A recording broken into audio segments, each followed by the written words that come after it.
જ એક પાર્કિંગ ઊભો હતો ત્યારે મેં પાછળ તમે જોઈ શકો છો ઝાડ માત્ર એક બે એની ડાળખીઓ છે એના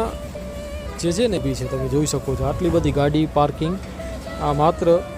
એક જ ઝાડખો કરી રહ્યું છે અને એની છાયાના આશરા ઉપર આટલી બધી ગાડીઓ અને આ લોકો માણસો અહીંયા ઊભા રહ્યા છે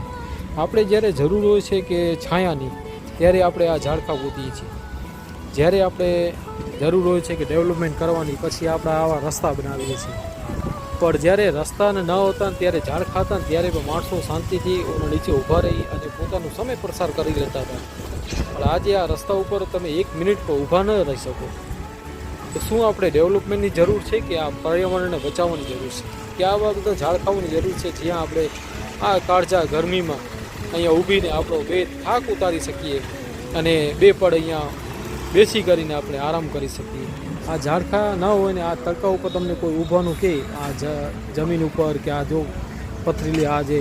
ન્યૂ જે ડેવલપમેન્ટ થઈ રહ્યું છે ત્યાં તમે 1 મિનિટમાં ઊભા રહી શકો તડકામાં ના રહી શકો દોસ્ત તો પર્યાવરણને બચાવો ઝાડખાઓને બચાવો જેથી આવનારી પેઢીઓને પણ આ છાંયો મળે નહીં તો અગર આ ઝાડખા નહીં હોય આ જે વૃક્ષો નહીં હોય તો શું થશે હાલમાં કેટલી બધી ગરમી વધી ગઈ છે પણ કોઈ એના ઉપર ધ્યાન નથી દેતું સરકાર તો ઝાડખાને કાપવામાં જ લાગી છે ખાલી ડેવલપમેન્ટ જ ખપે છે પણ આપણે ડેવલપમેન્ટ નહીં પણ આ ઝાડખા કામ આવશે મિત્રો શેર જરૂર કરજો